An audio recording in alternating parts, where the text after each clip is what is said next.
toast his health and long life to the Right Honourable Lloyd George. It is, as your chairman has reminded you,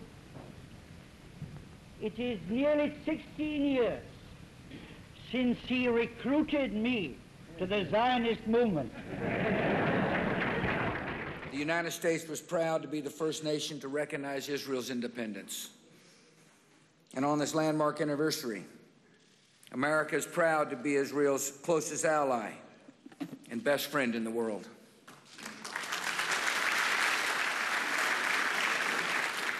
The alliance between our governments is unbreakable, yet the source of our friendship runs deeper than any treaty. It is grounded in the shared spirit of our people, the bonds of the book, the ties of the soul. Welcome back. We've heard from Lloyd George onwards about how the Brits were basically groomed in the Zionist movement. And we heard President Bush speaking in the Israeli Knesset, sounding no less than the ideal Christian Zionist. How do we explain this Western support to Israel? I think part of it can be explained with the unfinished business that some people have with the Holocaust, and they look at Israel, the Israelis, still as the victims. But AKIVA, just if you allow me, the Brits did all of their promises and all of their talk about Zionism before the Holocaust started. Even before the Holocaust, the Jewish people were perceived as the underdogs, people without land who deserved to have land.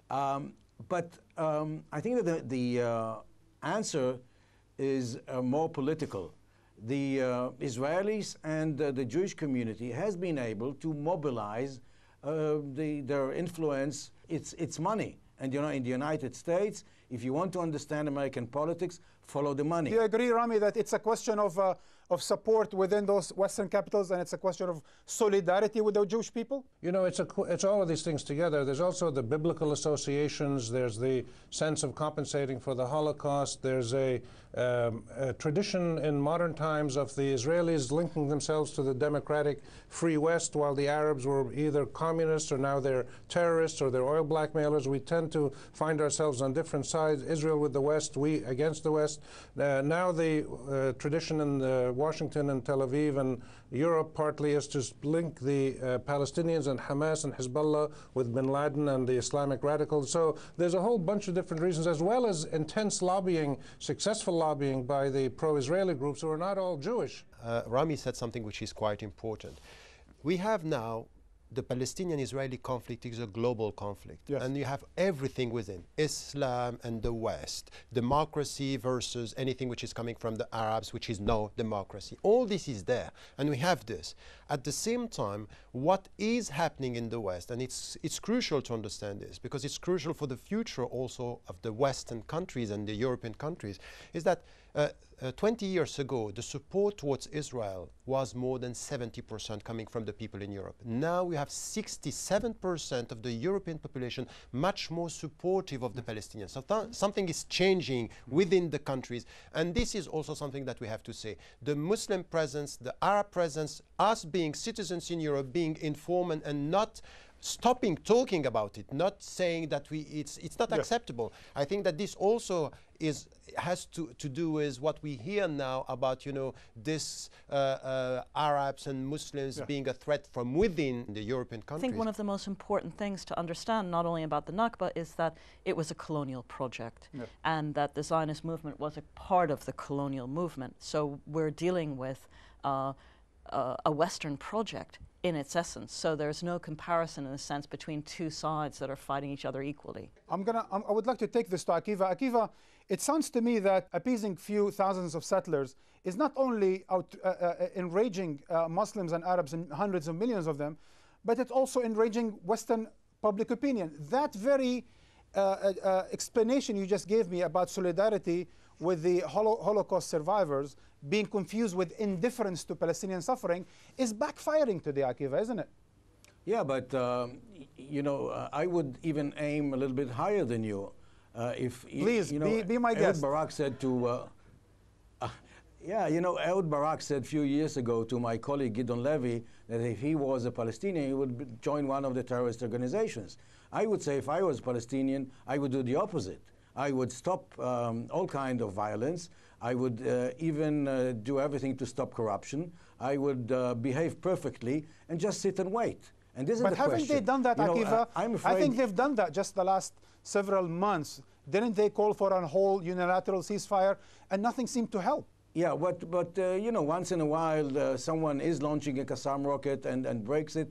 I would just give the Israelis back all the weapons and just wait until we will become the majority, the Palestinians. And then, instead of asking for independence, I will struggle for equal rights. And this is something that I don't think that the Israeli democracy will be one-state solution, and we are heading towards this. I must quiz the Palestinian guests here on this. Karma, what do you think about the one-state solution? Yeah, I mean, I think if you look at the fragmentation that has happened to the Palestinians since before the 60 years of the Nakba and the continuation of it, you have the Palestinians from 48, from Israel, from the West Bank. The majority are in exile and refugees outside. Increasing fragmentation and separation and lack of representation. I think what you see as well is a reorganization of the Palestinians uniting under the issue of the Nakba and also about the one state. It means that it's something that we all share. What do you think about that, Professor? No, completely. The two-state solution is over. It's not going to happen. And the only way forward is one-state solution, equal citizenship, people living together. But for this, you know, I may agree with, you know, wait and see, but it's not enough. We need to have something which isn't, yes, action, international support, non-violent international support. This is something, and people like you from within, in Israel, but outside, being able also to be very vocal. And when we are speaking about the Nakba, they are saying, if you speak about it, you deny the very existence of Israel. It means that if you speak about this, there is no way. If I could just add one last thing which you raised, which AKIVA mentioned, which is this policy of waiting and that right and that time and that demographics is on our side. The problem is the Zionist project as a colonial project which continues today is extremely violent. And no matter what, whether Palestinians are nonviolent, and we've seen that in all kinds of negotiations, the Arab states as well, that the project continues of dispossession, and it's that needs to be seized by action and by collective action. To add even to what Karma said, it's not just that the Israelis and the Zionist project, which is supported widely by the West in many cases, is violent, it also delegitimizes, even when you had Hamas, they had a truce for over a year. They won a democratic election. They did two of the most profound things that the world has demanded of the Palestinians, to be peaceful, to be democratic, and to live side by side with Israel tacitly. And what did they get? They got complete denial, subjugation, sanctioning, and delegitimization. So there's a sense among Palestinians, I think all over the region, that this is a hopeless diplomatic process. We have to basically hold our ground, work on our own communities, send our kids to school, and over time we will have better leaders, we will have more solidarity in the region, more coherence in the Arab world. Well, it seems to me, AKIVA, that you're the one who launched this one-state, two-state thing. So I'm going to give you the last word on it. Do you think this is going to happen by design or by default? Israel has got what it's got in the basement, or the conventional weapons, that Israel is superior to the Arabs militarily. But vis-a-vis the Palestinians, this doesn't help. You know, the atomic bomb will not help. As a Zionist, I believe that this is going to be a catastrophe. I think that right now what we need is a good divorce lawyer. We don't need a rabbi or a sheikh. For the time being, I would like to thank you in Tel Aviv, AKIVA ELDAR, and Rami Khouri in Beirut. Despite what we all think the world knows about Palestine, when the question was posed to random people around the world, there were some surprising answers.